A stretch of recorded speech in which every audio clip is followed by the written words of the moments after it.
Madeni sugu ni changamoto kubwa kwa wafanyabiashara wengi kwa sababu yanaweza kuathiri mfumo mzima wa biashara, fedha na kupunguza faida na kusababisha msongo wa mawazo.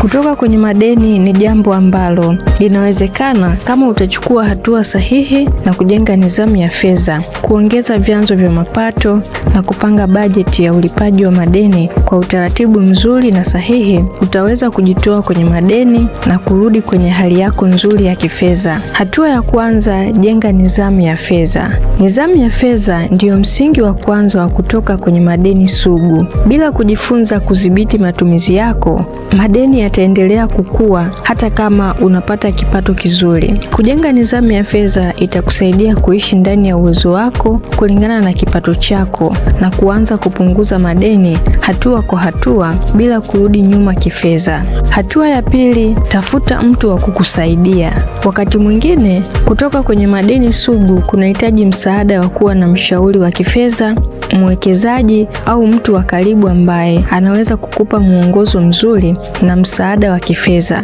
Msaada sahihi utakupa mwanga na kupunguza mzigo mkubwa wa kufanya maamuzi peke yako ambayo yanakufanya uzidi kuzunguka kwenye madeni. Hatua ya tatu, tafuta vyanzo mbalimbali vya mapato. Njia mojawapo muhimu ya kulipa madeni ni kuongeza vyanzo vya mapato.